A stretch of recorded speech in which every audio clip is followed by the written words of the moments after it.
Welcome to Spinning Back Clique, where each week here at MMA Junkie, we take a spin through the biggest stories in MMA. And on today's episode, Kevin Vallejos keeps taking out the vets. Don't cry for the kid from Argentina.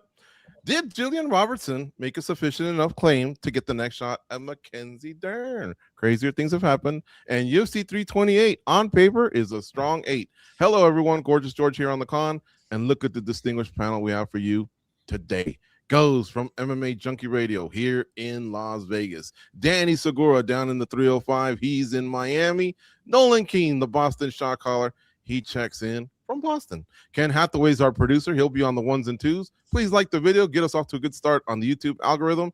And let's get to it, guys. Lots to cover. And there may even be some breaking news, but I'll allow you guys to jump in. UFC Vegas 114 is in the books. That Kevin Vallejos guy is getting compared to Ilia Topuria. That's how good he's looking. Is that crazy? Should we tap the brakes, Danny? I don't think it's crazy at all. He just put away Josh Emmett in a manner that nobody's done before in the past. And he's just 24 years old, and he's a little less than 5 years into his professional MMA career and just a year into his UFC career. To be doing this at this stage and with the poise and the calmness that he did it in such a short amount of time, that fight looked over from the minute it began. You just knew Kevin Vallejos had it in the bag. So extremely, extremely impressive. This guy's the future of the featherweight division, man.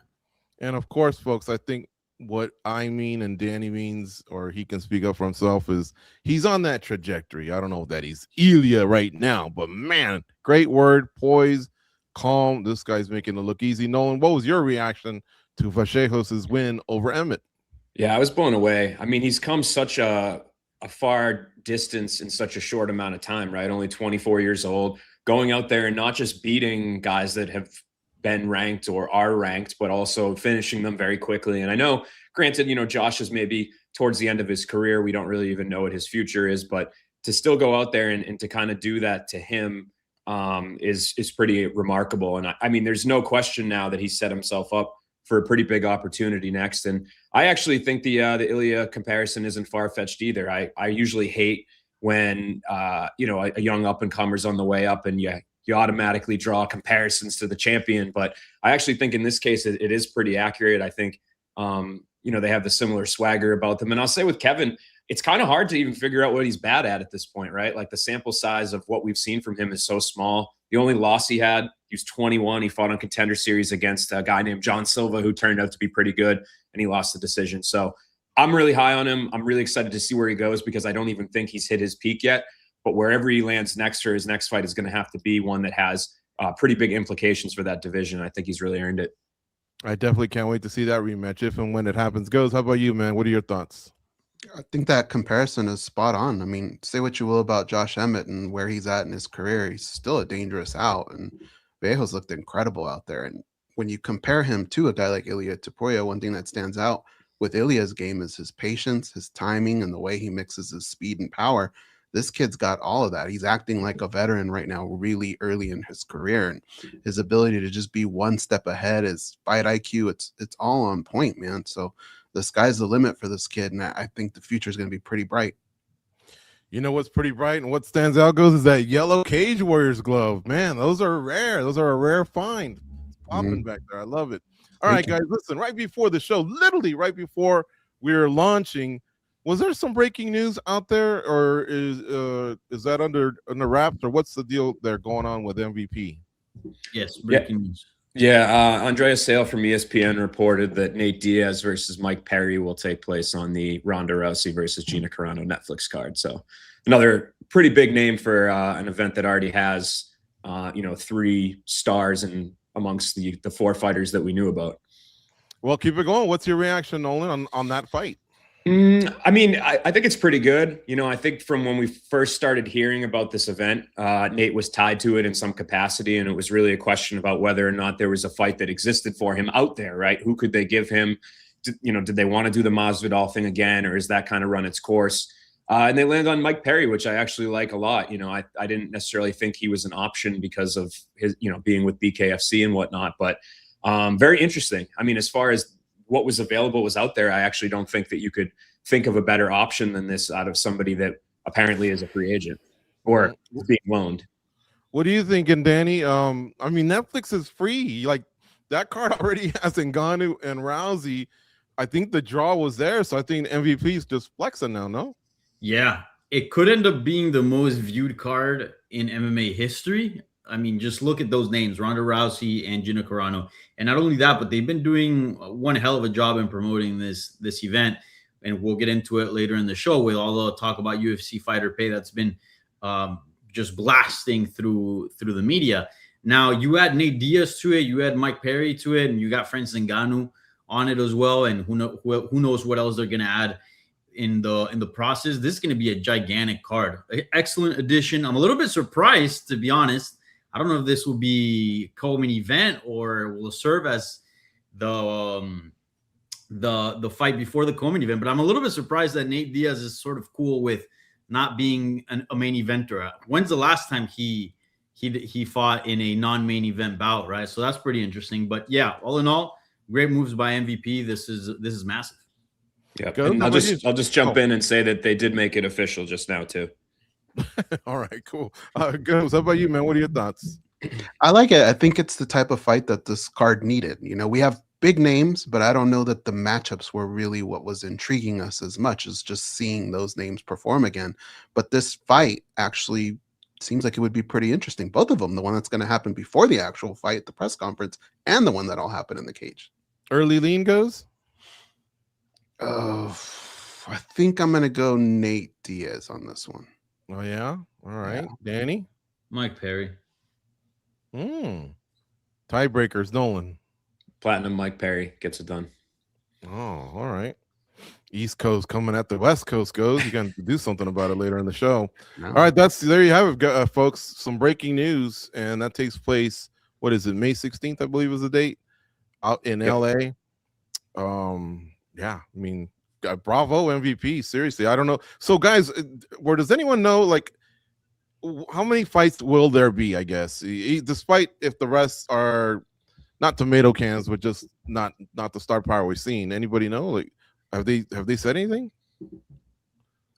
Are we looking at 6 fights, 8 fights? Anyone know? No, I think they've kind of kept it under wraps so far. I wonder if they're sticking around. Wouldn't that already be the good start towards the second show? Diaz and Perry, like yeah, that's what I'm saying. Yeah, they could have spread this out a little bit more, and nobody would have complained about watching Nate Diaz and Mike Perry go at it for free on Netflix in the main event. So yeah, but again, I'm not gonna sit here and complain about getting a quality star-studded card. Hey guys, are you more excited about this card or the White House card? Ooh, that's a good White House for sure. White House. Yeah, it's relevant MMA. Like, but it's creeping, right? It's creeping up slowly. No, I mean, certainly, like as far as like star power, like this one will be interesting. But at the end of the day, at least me personally, I want to see the highest levels of MMA, and I want to see the world's best. And although there's some good talent over at MVP, I don't think we're looking at the world's best. Like certainly Gina and Rousey are past their prime. Same you could say about Nate Diaz, Mike Perry. Probably past his prime MMA-wise. Francis Ngannou, we don't really know. But if we look at the White House card, I mean, Ilia Topuria is arguably the pound-for-pound best, if not just right behind Islam Makhachev, number 2, fighting an interim champion. Then we got Alex Pereira doing history, attempting to make history, becoming a 3-division champion in the UFC. I mean, you can put as many names as possible, but you can't match the importance that those fights carry. Danny V. Trippin is highlighted there. Where is it? I don't see it. Hey, just scroll. There it is. Oh, I thought you meant in the comments. Nah, that's crazy, bro. If you say MVP cards is better, maybe a better press conference, pre-fight press conference. Yeah, some personality came out. I was just telling Goes, man, some of these fighters do need to step up there. Look, you're getting the money, you're getting better money, but some of these fighters need to get us more interested in some of their fights. But Vallejos, at first, going back to him, didn't really want to throw out a name. Later on, he threw out Yair. Dan, let's stick with you since I know you've talked to the guy. Do you like that matchup? And do you think that should be the next fight for Vallejos, who I think should kind of take it slow because he's just had a nice 1-2, with Chikadze and Emmett. Yeah. I'm not entirely sure he runs his Twitter account. because I know he threw out there Jair Rodriguez.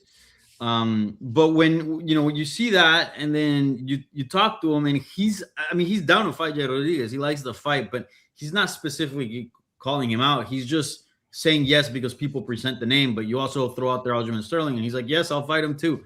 He's not really keen on anyone specifically. What he is keen on, though, and he said this pre-fight and told me this post-fight yesterday on Sunday, is that he wants to take his time. He's just 24 years old. He told me he doesn't want to be a champion that, gets to the top, wins the belt, and then he's losing it in the next couple fights. No, he wants to be like Volkanovski, a reigning champion that defends a lot. And with that, to do that, you require a lot of experience. And Volkanovski won the belt at 30. So Vallejos is still 6 years away from that.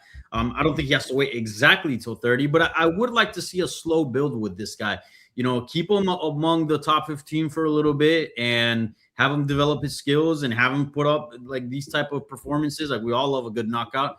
And then in time, then, send him up against the higher ranked opposition. But I personally wouldn't like to see him against Jair, who's ranked number 4. Like, I think a top 5 right now is a bit too soon. All right. Big Besides, shout out to Jair Rodriguez should be fighting nobody but Diego Lopez. That's the fight that has to happen next. who? Diego Yair?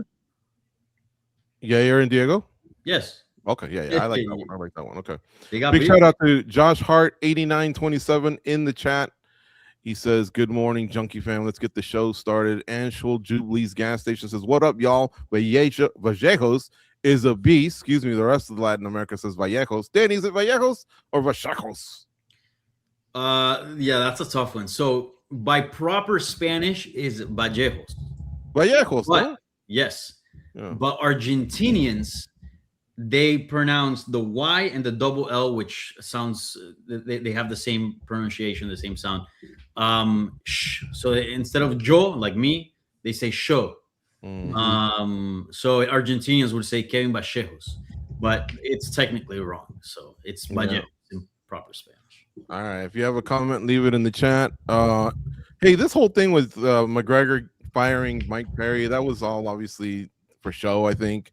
But it's an interesting comment left there because Mike Perry is getting some big paydays outside. Boy, he's done well for himself after leaving the UFC, to tell you the truth. I can only imagine what he's getting paid here against Nate Diaz. Continuing on here, well, Josh Emmett, Nolan, you gotta. What happens here now? Just like Neil Magny, like he just becomes the proving grounds, I guess, to enter the top 15, maybe.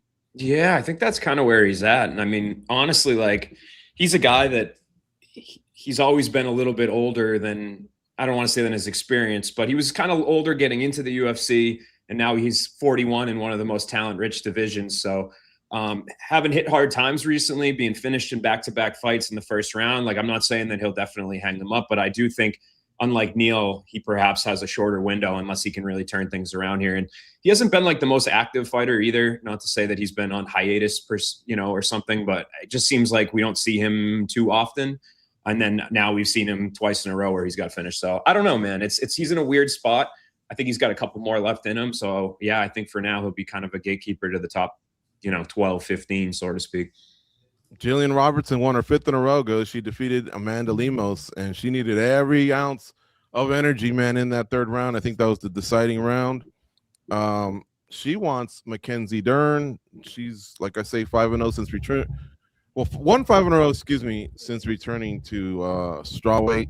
What are your thoughts on that fight? I think she's a silent assassin. She just figures out a way to make it happen. But Amanda Lemos is not an easy out. And I guarantee you, when she goes back and watches that fight, she's going to be kicking herself because she had moments where she probably could have won that fight. But Jillian finds a way to get it done. And I feel like her road would have been a little bit shorter if she just had a little bit more personality.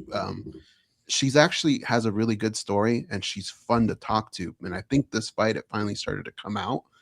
But she has a voice. She can maybe possibly get past and get that title shot, but I don't think it'll happen, man. To me, I feel like it's Zhang Weili. It should be, at least.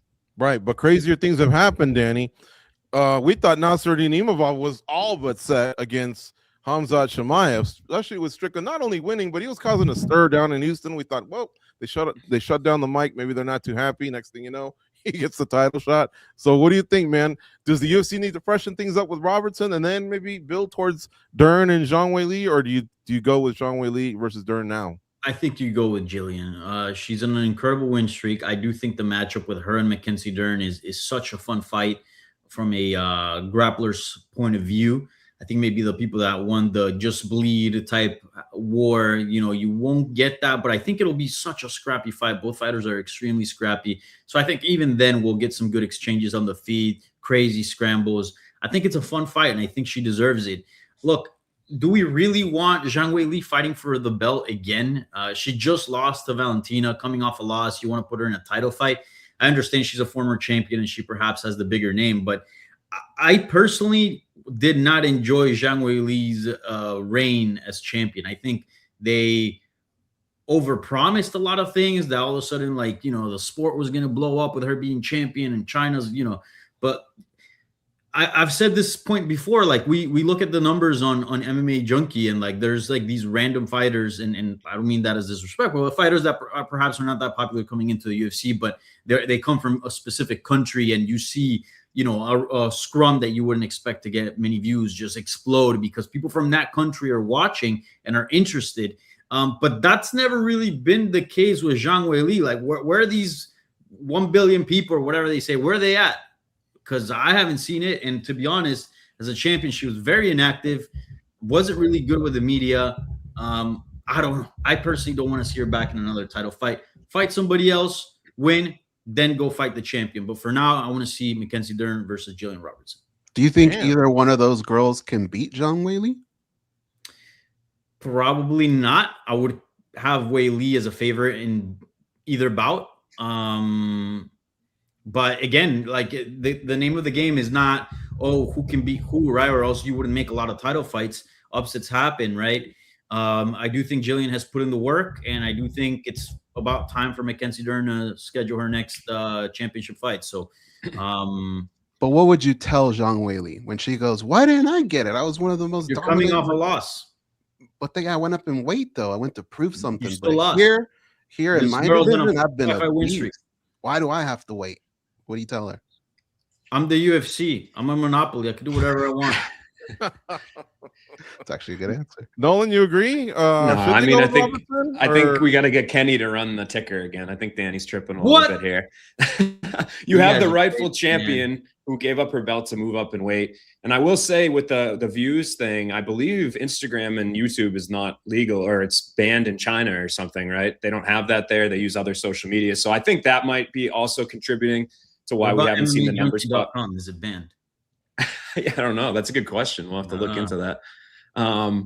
But yeah, I mean, to me, it's like one of those things where you have somebody that I think everybody thinks is the best fighter in the division. She never lost her title at that weight class, and now that sort of fight sells itself. So I understand the style matchup for Mackenzie versus Jillian would be a lot of fun. If Weili is not around, if she's taking time off, if she is hurt, if whatever reason she can't take that fight, I would be fine with the UFC moving the division along with Dern versus Robertson. But I feel like when you have that former champ, just there in the wings, you got to book that fight again. Okay, well, we'll see what they do. Nothing's predictable when it comes to that war room here in Las Vegas. Masters of the Universe in the chat wishes us all a great day. UFC best UFC dog picks says Dern beats the F out of Jillian. I like Dern over Jillian, but I don't know about beats. I think it'd be very interesting on the ground with the grappling for sure. Now, don't forget, man, Mackenzie Dern is high level grappling too. She won Abu Dhabi about 10 years ago. Submission grappling tournament, biggest one in the world. Do you think that Jillian's grappling at this point is better than Verna Genderova's? I mean, she's used it a lot better than Verna Genderova, to get results. But you know what? Against Lemos, I thought Lemos got a little greedy, man. I thought Lemos had proven she could, hang with her on the ground, not get submitted. She's got such fast and heavy hands. I don't understand why she didn't elect to do more of that rather than, she was sweeping, she was on top. She couldn't get going. Then she would find herself on the bottom. I'm like, man, you were clearly styling on Jillian Robertson when you're on your feet. Like Goz said, she's going to beat herself up. This was a winnable fight for Amanda Lemos. At 37, don't discount her out, man. She's still not a bad fighter, actually. It's also hard to look. It's also hard to look good against Lemos. Like, look at Dern. I mean, she's champion. She lost. She lost to her, yeah. Right. So I don't know, man. Like, well, okay, fine. I may be tripping, but I still hang on to. I'll still die on that hill. But let me ask you guys this: what fight do you guys think is better? Zhang Weili versus Mackenzie Dern, or Mackenzie Dern versus Jillian Robertson? Jillian Robertson, Mackenzie Dern. It would be fun. It would be a fun fight. Okay. Yeah, no, I mean, that's the right answer. But if we're going in terms of entertainment, do we always book that as the title fight? I don't know. Fight win streak, though. You don't think that's deserving? If we lived in a world that Zhang Weili didn't exist, yeah. Imavov thought it was entertaining, and he got the shaft. Well, listen, I think Zhang Weili versus Dern is more epic in terms of, like, you know, they're one's a former champ and one's a champ. But I think the UFC's got gold in Mackenzie Dern. So if they want to do the whole, let's protect the champ a little bit, I say you do that fight in Brazil, man. Dern versus Jillian Robertson, blow up Mackenzie Dern, and maybe, maybe make the fight even bigger. You know what I'm saying? But this whole rematch, and you go up, and now you get another shot. I kind of like it when the talent gets infused a little bit, when the division gets a new, breath of fresh air. So I would go with. You're now on my side, GG. You've changed opinions. I think it should be Robertson versus, because I think the UFC in protecting Dern should go maybe with Robertson right now in Brazil. Okay, so update the hashtag Kenny. GG and Danny be tripping. Well, I'm looking at it from the UFC's point of view. I did say, though, I understand. Oh, man. All right. I'll take it. I mean, it would be more entertaining if that's the argument. And what would people want to see? Yeah, I agree with you guys. But if it's like the right one, I would probably say no. 5-5 win streak. Come on. Yeah. You're talking as if we're talking about somebody that's just a big fight and coming off a bunch of losses. No, it's still also a fight that's like merit-wise there. Yeah, I think the UFC. Well, I mean, I don't know. This is gonna present some problems when they make you relinquish your belt when you move up, and then you're sitting around. If you happen to get checked by the other champ, then you're sitting around going, "Now what do I do?" Right? Mm-hmm. Because do you stay there knowing you just took an L to that champ, or do you come back down? I mean, that's not fair to that division. While you chase your dreams, everyone else is chasing you. Give me another highlight from this card. Let's put it to bed, Nolan. Yeah, I love the Marwan Rahiki versus Harry Hardwick fight, which was the one I told everybody to watch when we talked last week on Monday. Absolute banger. A little bit more one-sided than Rahiki's Contender Series fight, where he was practically knocked out and somehow came back to life. This one, he absorbed some big shots too, but it was mostly Hardwick taking all the damage and obviously broke his jaw there, which was pretty brutal, but very entertaining fight. I think Rahiki is somebody to watch. There's a lot of upside there. He's got to tighten up his defense, because he does get whacked around a lot in these fights, but he's definitely somebody, no matter who he fights next, will be circled on the bout sheet for me. Danny, how about you? Another highlight. I want to highlight Echir Sosa and Luan Lacerda. That was such a great fight. First of all, UFC Vegas 114, best card of 2026 so far, and I have a hard time seeing any card top this action-wise. But yeah, shouts out to Echir Sosa. Fantastic fight. Lost the first round, had a nice comeback, and yeah, this guy's fun to watch. So shouts out to him. And that says a lot, because this card was short of a lot of finishes. A lot of them went to decision, but there were some bangers. Goes, how about you? If I have to highlight one, it's going to be Elijah Smith. I agree, the card was amazing, but the thing that I wanted to highlight is Paramount Plus. You got to figure this out, man. It's every card, something weird's going on. We had no audio for half of a fight. Like, come on, get it together. Okay. Man, I thought Asplund versus who do you fight? Petrino. That's right. I was blanking. I thought that was a hell of a fight, and I thought that one was going to get maybe fight of the night. I was telling Goes that should have been like the type of fight, a slobber knocker, right? A hootenanny, a barn burner, a nail biter. You should put that on the White House. Sprinkle 10 fights on the White House. You already gave us 6. Give us 4 hootenannies. That's the type of fight where you just know you're guaranteed two people that want to come out and put on a show. So shout out to them. And you know what? Even though he defeated my guy Brad Tavares here in Las Vegas, big shout out to your boy Eric Anders for going out kind of on his own terms. You know, I kind of like that, man. He just said time is right, 20 fights, and he goes off on a win. That's hard to do nowadays. So shout out to him. Moving on, Ronda Rousey just took over that press conference out in LA. Now I know it was back Tuesday, so we're rewinding a little bit, but folks, this was like 2016 Ronda Rousey, or maybe even prior to that, because in 2016 I think is when she got thumped by Amanda Nunes, and she wasn't too talkative then, but still very vintage Ronda Rousey. She said she wanted to work with the UFC and Dana White before she went with MVP. Did the UFC blow it, Nolan? I don't know. It's a good question. You know, it's on one hand, I say they let what seems to be a pretty big fight go by the wayside and have somebody else that is entering the space profit off of it. On the flip side, I do understand that the UFC does, to their credit, not book fighters that are over the hill like this in matchups like this. It's more of like the Scott Coker early Bellator model, right? So I don't know. I mean, to me, from a business perspective, it's going to have a lot of eyeballs. Now, how much of that is for the fact that it's so accessible that everybody has Netflix and they can tune in, they don't really have to pay, right? Or how much of that is that people are actually interested? Obviously, Ronda, Gina, they're both huge stars, but I don't know. It's tough to say because to their credit, it is not really what they do.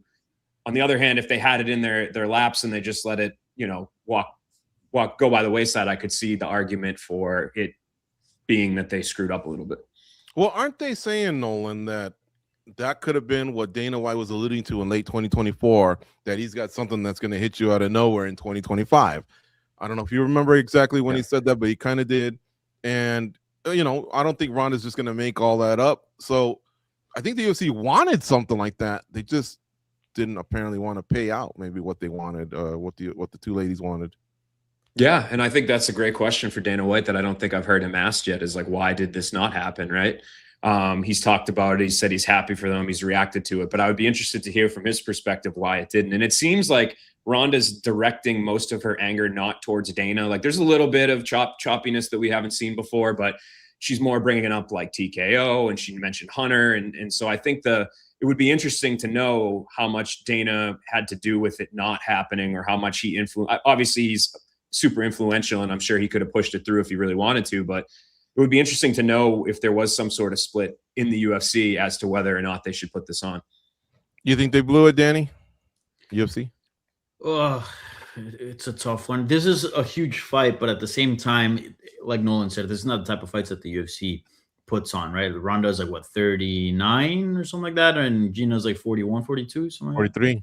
43, yeah. And also the inactivity. It's not like they've been fighting fairly recent. So, yeah, it'd be a weird fight for the UFC to put on.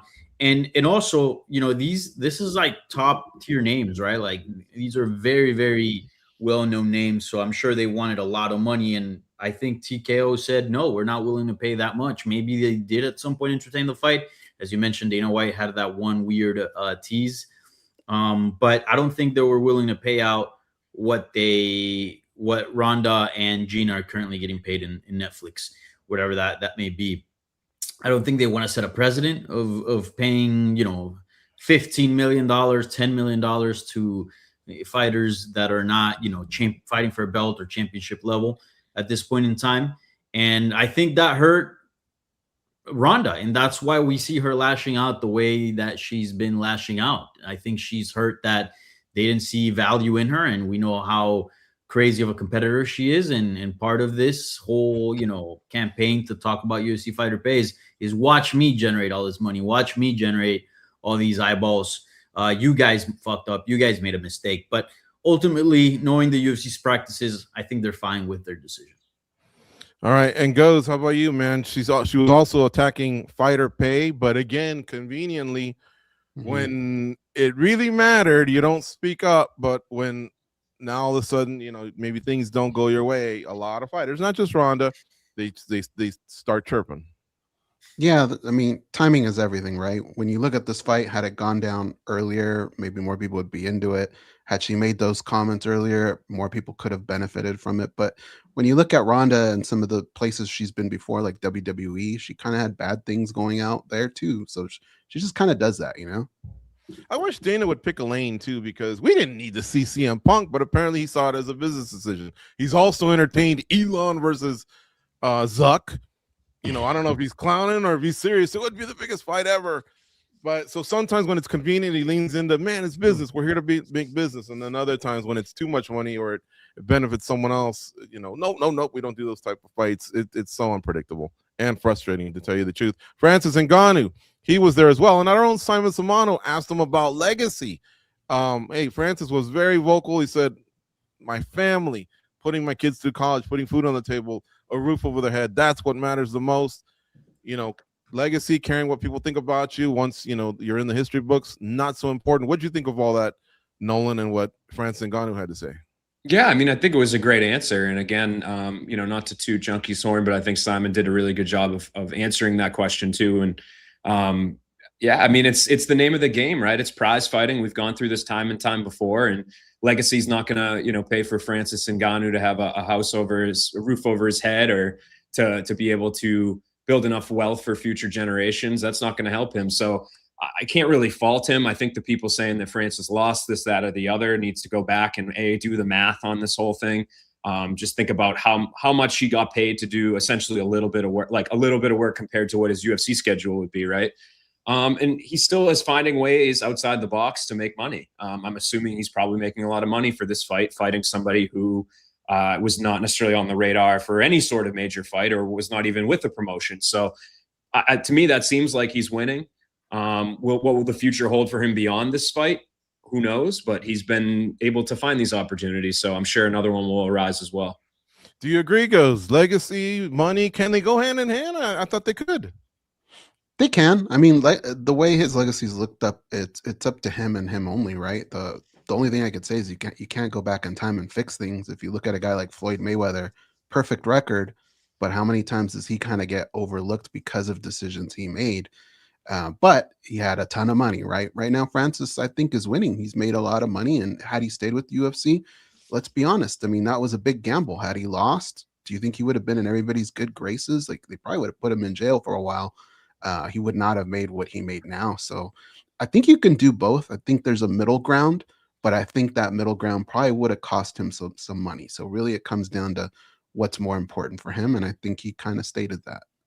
Did you agree with the Predator, Danny, and what he told Simon Simano from MMA Junkie? Yeah, I agree. I think there are three things that make a successful career, which is obviously at the end of the career, which is health, money, and legacy. Like, if you are able to leave MMA with all those three, you've had an extremely successful career. I think if you are able to leave with two of those things, you have still a very successful career. But within those three things, I do think that there is a hierarchy, and I would put health as number one, money number two, and lastly, I would put legacy, because, like Francis Ngannou said, like, yeah, it's cool to have legacy. It's cool that people think good about you, and, you know, in programs years down the line, you're still regarded as the greatest, and people talk about you, this and that.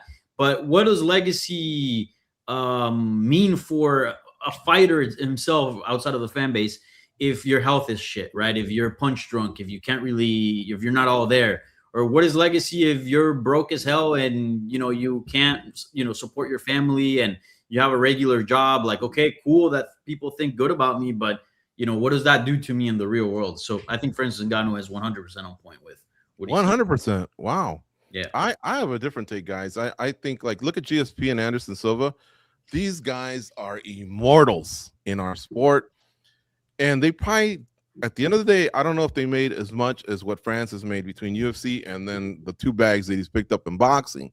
But yeah, look at what they have, man. Like you can just chisel these guys if you ever really did a Mount Rushmore. You know what I'm saying? And they won't have as much as Francis Ngannou, but I'll bet you their kids will still have a roof over their head and food on the table. I still think you can do both.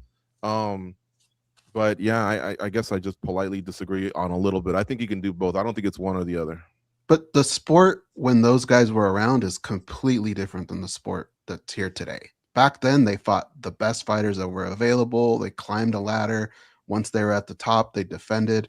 Fighters don't want to do that anymore. And the UFC kind of makes the platform where they don't have to. Fighters are just constantly moving around to whatever fight pays the most. It's kind of like a different sport now. I do think you can do a little bit of both, but I don't think you can replicate what those guys did.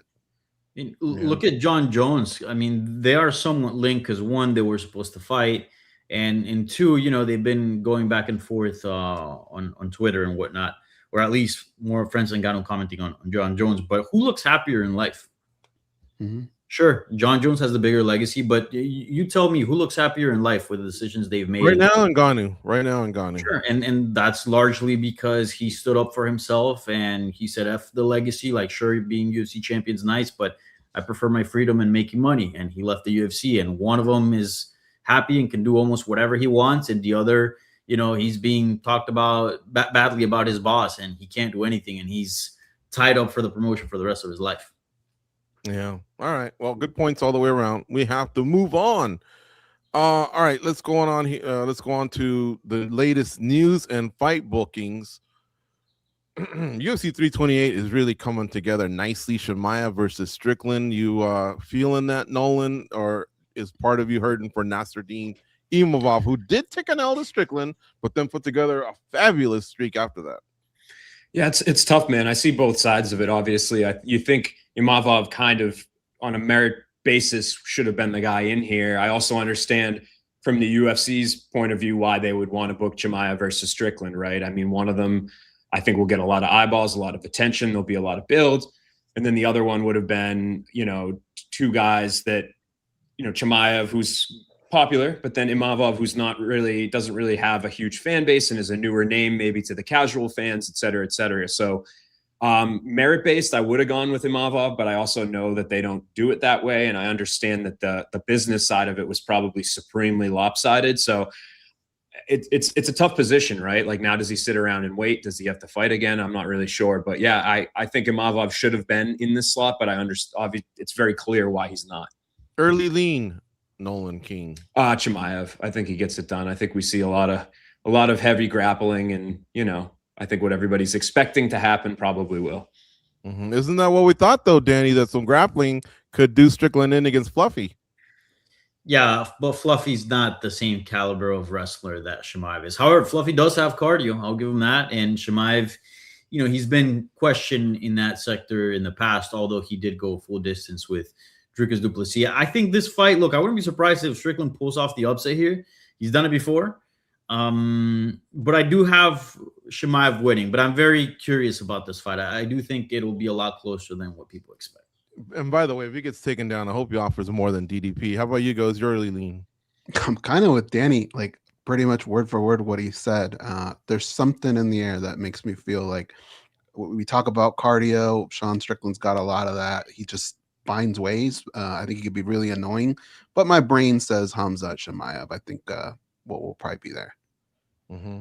Waldo Acosta Cortez versus Alexander Volkov. It looks like it might be the co-main, or maybe it's Sean Brady and Joaquin Buckley, who were slated to fight on a fight night, and they got moved to this card. That's why I'm saying 1, 2, 3, man. This card's popping. Your thoughts on Waldo versus Volkov goes? I like that one, man. I think that tells a story. I think both guys deserve to be in good positions, and I think the fight itself will play out well. I think it'll be a good one. And what is that position, Danny? Because we already have an interim fight with Pereira versus Cyril Gane at the White House. Aspinall's getting ready, and apparently he wants the winner. So is this just maybe to stay relevant, and I guess line themselves up for later in the year? Yeah, it's a fight to stay busy, but also at least for Waldo to solidify his position as number one contender. I think you could have made a case merit-wise, because I understand star power-wise, definitely not. But merit-wise, you could have made a case that he should have been in that interim title fight instead of Alex Pereira. Should have been Gane and him.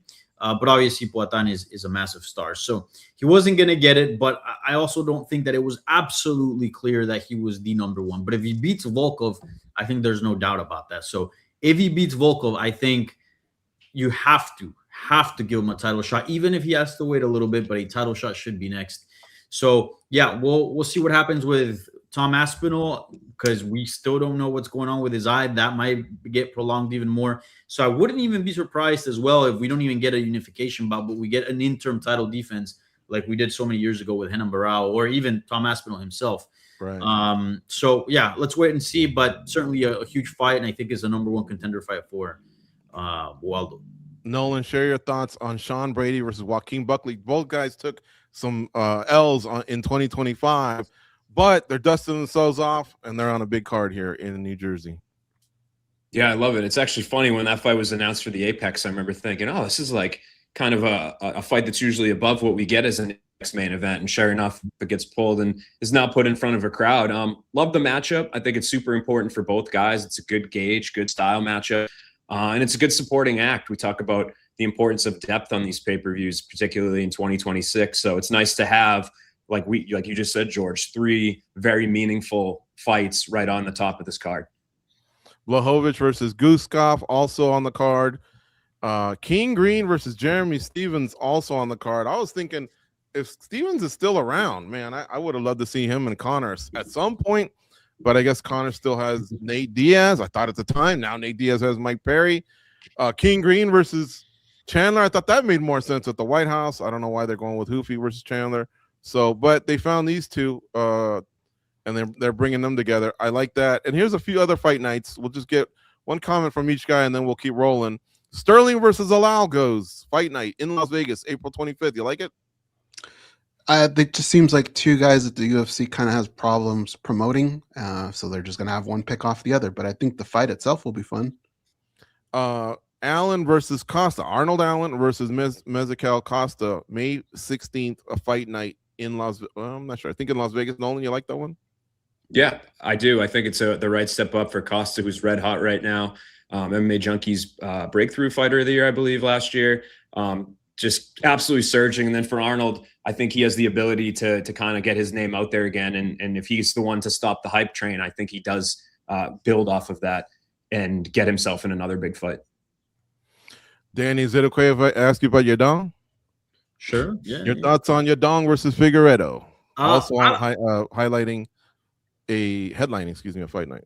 Yeah, I like it. It's for Macau, for China. So I think for the market is good. Both guys coming off losses. I do think that a victory is key. I think it's not so much what you can gain in this fight, but what you can lose. I think a loss would be devastating for either career, but definitely far more for Davison, who's older.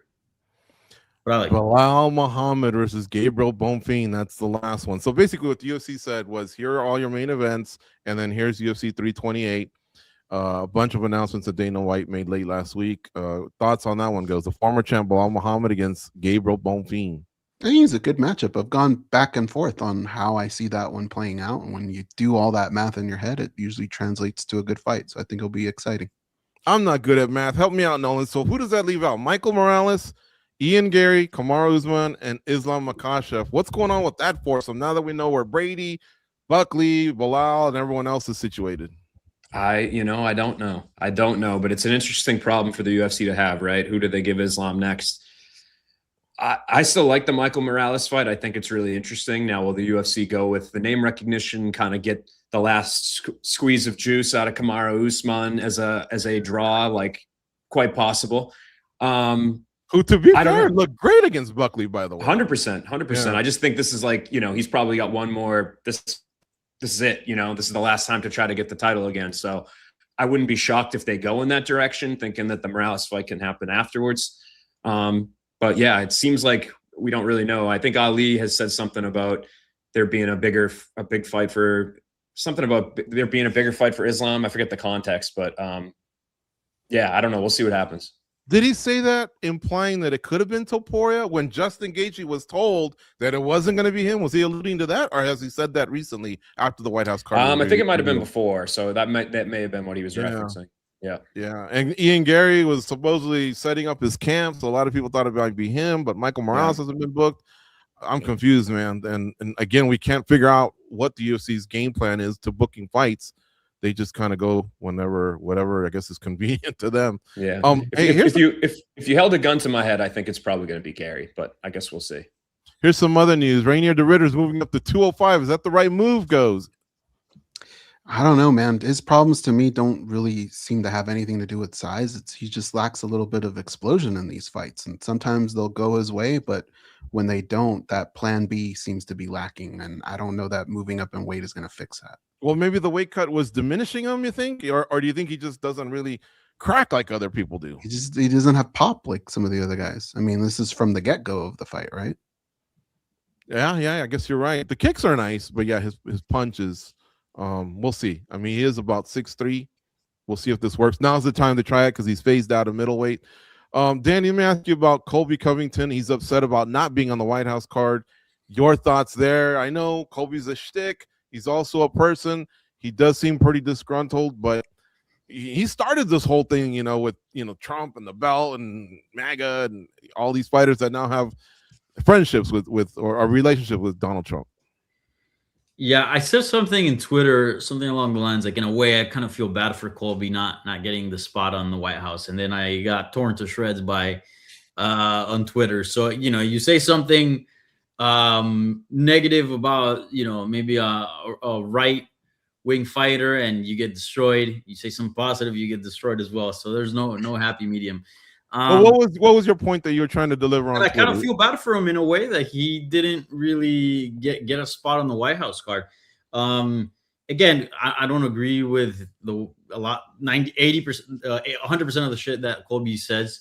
I don't agree that there should be an event in the White House, period. But if there's somebody that sort of backed this movement and been loyal to this whole movement, it's been Colby, right? But yet somehow he got screwed over here, in my opinion. But yeah, I don't know, man. Like, he should totally be upset. I mean, he's very much like a mascot for this MAGA movement, right? And yeah, he probably should have been on the card, keeping in mind the theme of the card, right? But I don't know. I don't know what's next for him. I don't know if the UFC's too happy with him. I'm not quite sure. I can't really figure it out sometimes. Yeah, he likes to say I'm a team player or whatever, and apparently they want him for the winner of some fight that's going to take place, but they want him more towards the end of the year. Was it Brady and Buckley? He actually referenced the fight that they want on the fight, and I'm thinking, bro, you're going to go on almost 2 years. He's at about a year and a half. It was Gilbert and Mike Malott. That's right. Yeah. And imagine that. I mean, like, by the time he fights, this will be later in the year, and it'll be almost 2 years in your upper 30s. That's not the way to end your career unless you're trying to just get out of the contract and wrestle. I don't know. I'll say this though, he was Bo responded to a story we did, and he said something along the lines of like, I haven't signed the contract, like let's figure this out.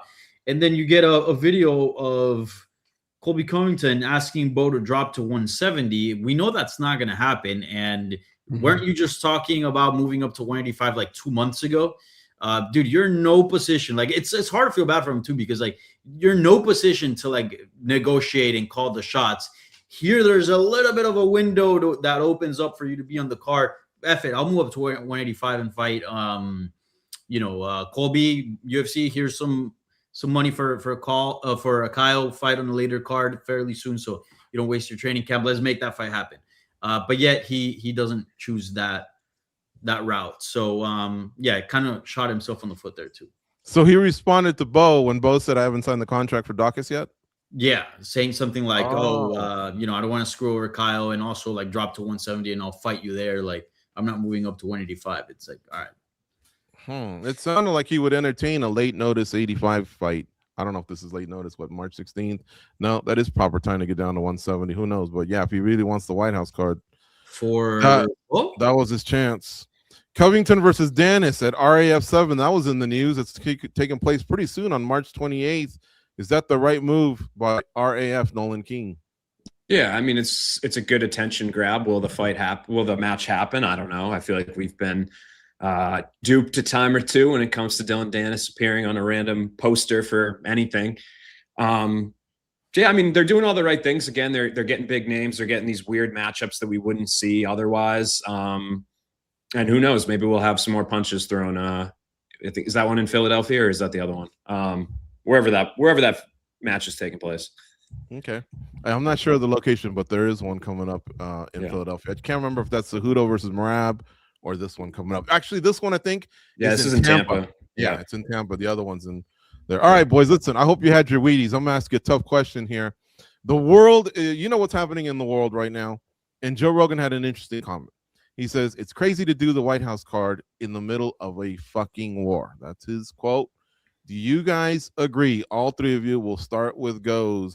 Could this also affect maybe how MMA is viewed? A little bit, yeah. I mean, look, big events happen during tough times. That's not strange. A lot of times they bring people together. This is not that, though, right? It's not like a concert that's being held to benefit people. There's no infrastructure for this. This is all being built as we speak. The time, the money, the resources that go into this, it just feels like that time and those resources should go somewhere else. It just kind of gives off weird vibes. Mm-hmm. Your thoughts, Nolan? Yeah, I don't know if it necessarily changes anything for me. Like when this was announced, right, that they were going to be doing this, when it was decided that this was going to happen, I think there are certain criticisms that could come along with that. You can make the argument that, you know, of the aligning politics with fights and yada yada, but I don't know if the recent events necessarily change it. Like you could certainly make the argument that, I don't know, anything that would be going on in the world, right? Any policies that were put out, any conflicts, you know, aligning an event with politics could be endorsing it or whatever. But I don't know. To me, it doesn't necessarily, this doesn't change anything any more than anything else going on in the world would have. So, Danny, this is our 250-year anniversary in the United States. It's also going to happen on Flag Day. It also happens to be Donald Trump's birthday. It was supposed to be kind of like a celebration. And right now we are at war, and, you know, there's more American lives being lost every day. And obviously the UFC has something to think about because they go to the Middle East yearly, and in the Middle East there's a lot of stuff going on. But what are your thoughts, Danny, on what Joe Rogan said? Yeah, I agree with him. I think it's insane to be having an event at the White House. And then you have the fact that, you know, we're at war and the current political climate. Like, yeah, it's weird times. I don't know how I feel about, you know, having a celebration and putting on events at the White House and kind of rolling out the red carpet while you know, as you mentioned, while there's people dying and we're dropping bombs on countries and cities. So, yeah, I personally don't like it. And even before this happening, I don't like it that we're going to have an event at the White House. And I don't care about the administration so much. Like, I think it would have been weird as well if Biden would have been in office and we would have been having an event like a UFC event at the White House. I don't like sports in general, specifically a sports organization being tied to any political movement. Sure, if a fighter wants to be outspoken about any political party or whatever, you know, you're an individual, do whatever you want. But as an organization, like, I don't know. It's weird. I mean, not long ago, we saw Brandon Moreno's reaction to, you know, being asked if he wanted to fight at the White House card. I'm telling you right now, we play a little bit of games in terms of like, oh, build your, you know, White House card, this and that. And, you know, it's all fun and games. But I think as we get closer to the event, it's going to get very real because this administration has certainly been controversial and certainly has implemented policies that have affected a sector of the UFC fans, specifically immigrants and Hispanics. So I think it's going to turn a lot of people off, just as Brandon Moreno was turned off by that question. I guarantee you a lot of the people that are in Mexico or that have or are immigrants or have immigrants family members, the moment we get closer to that fight and we get a little bit of that feel of that White House and that administration, it's going to turn a lot of people off. So I actually like it. I dislike it a lot. Yeah, I agree with Joe Rogan as well. The casualties is, you know, it seems like a number. Oh, it's 13 or it's 10 or this happened or whatever. But man, when you obviously experience it, you know, and it's a family member or a friend, I mean, you're broken to pieces. Your life completely changes, and a lot of families' lives are completely changing. So the timing doesn't seem very, very wise to me. I agree. I think July 4th, you know, it's it's the exact birthday of the country, 250 years. Let's have celebration and fireworks and all that stuff. But anything outside of that, I think it just needs to be tempered down for now. So I agree with Joe Rogan. I wonder if actually he'll even be calling the fights because he's been a little bit more vocal. He's disappointed with some of the decisions that the president has made, who he endorsed. And now saying this, you never know. Maybe this is a card he sits out. But Still have time before that. It's only March 16th, and that's taking place June 14th. So we're still 3 months away. We'll see how things play out. Oh my God, I sound like Dana White. To finish up the show, guys, PFL is headed to Spain. The UFC's got a fight card here in Las Vegas. Your thoughts, Nolan? Van Steenis versus Edwards. Costello Van Steenis is the middleweight champion at PFL versus Fabian Edwards, who's the bigger but younger brother of Leon Edwards. Yeah, it's a decent fight. For middleweight, I think right now as a whole in the sport, it's not very deep, particularly outside the UFC. It's hard to put on fights that are somewhat intriguing. I was a little surprised that the UFC didn't go back to doing Van Steenis and Eblen again, particularly with how the first fight ended, right? Johnny Eblen's winning that fight seconds away from retaining his title, and Costello pulls off an incredible upset, an incredible comeback in that last moment. I would have liked to see it be run back. I think the story sells itself. I understand that, why they're not. I guess, Fabian's been rolling. This is a rematch as well. So I don't know. It's a good fight. I think it's I don't really necessarily see a ton of buzz for PFL these days, but I think if you look at the fights that they are putting on from a hardcore standpoint, I actually very much like this card coming up this week. A Spaniard is headlining in Spain. Goes, major MMA promotions have not been to Spain, so this will be a debut. How do you think this thing's going to go off? I think it's going to be really cool. The Spanish market is huge. You see how they support some of their teams out there. I think it's going to be a big deal, and I think the UFC is going to be pissed they didn't get there first. Danny, your thoughts on the PFL heading to Spain? Could this be maybe the same way we talk about France now, where that's just a destination that, it seems like bedlam every time they go there? Yeah. I went to a Spanish MMA event when I was in Madrid in 2024. I was invited. I didn't do any media or anything. I was just there and watched the fights, which was I forgot which one it was, but it was before Ilia Topuria bought the promotion. But what was actually pretty big. I remember in that arena there were maybe like 6,000 people, and people are pretty hyped. There's a good regional scene there in Spain, and I think you bring a title fight with a Spanish fighter in Costello, and again, it's PFL, the branding. I know it's not UFC, but it's still a step up from what they're used to. I think this event's going to do quite well, and I think we're gonna look back on this as kind of like an eye opener for a lot of people in the Americas when they see the fan base yell and get really behind their fighters and the fights, just as the French go crazy, right? I think we're going to see the same here in Spain. I think it's going to be a home run. The Spanish people love their sports. Aside from soccer, basketball, they'll watch a matador, evade a bull for 30 minutes. They'll watch people throw tomatoes at each other. It's crazy out there in Spain. I think this is going to be a big hit. Bravo to the PFL for going there, but I think it's going to be an annual stop for some promotion because this thing's going to pop. Quick prediction, guys. Real quick, Nolan, Van Steenis or Edwards? I'm going to say Edwards. Goes. Oh, man. I'm going to go Edwards. Danny. Costello. All right. And then this weekend we have Evloev versus Murphy in London. Quick thoughts on that one, Danny?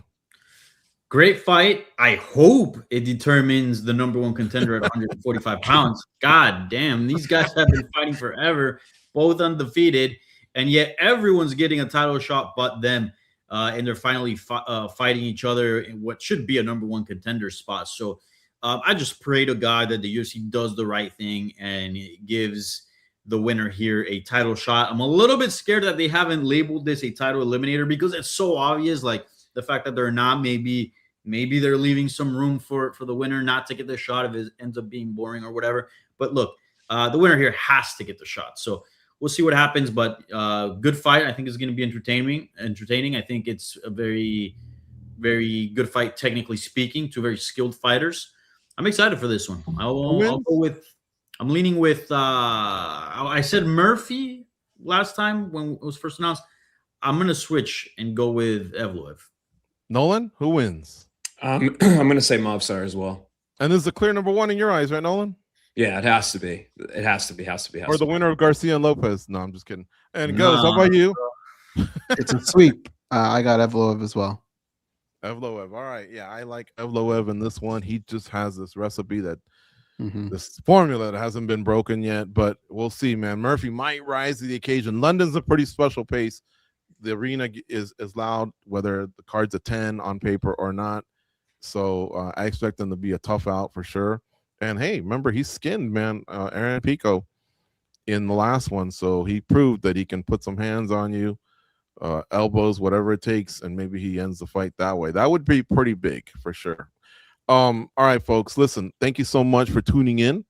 And you can always catch the replay immediately. It's up here on the channel. Subscribe to the channel, and also kindly consider sharing this with anyone that you know that's an MMA fan. MMA Junkie is not stopping. We've been here for almost 20 years, and we're the best in the business. So please give us that subscribe. We'll handle the rest. It's free for you. Thank you so much for tuning in. We'll see you in 1 week here on the Spinning Back Clique show every Monday, noon Eastern, 9 a.m. Pacific. Until then, go out and be a champion.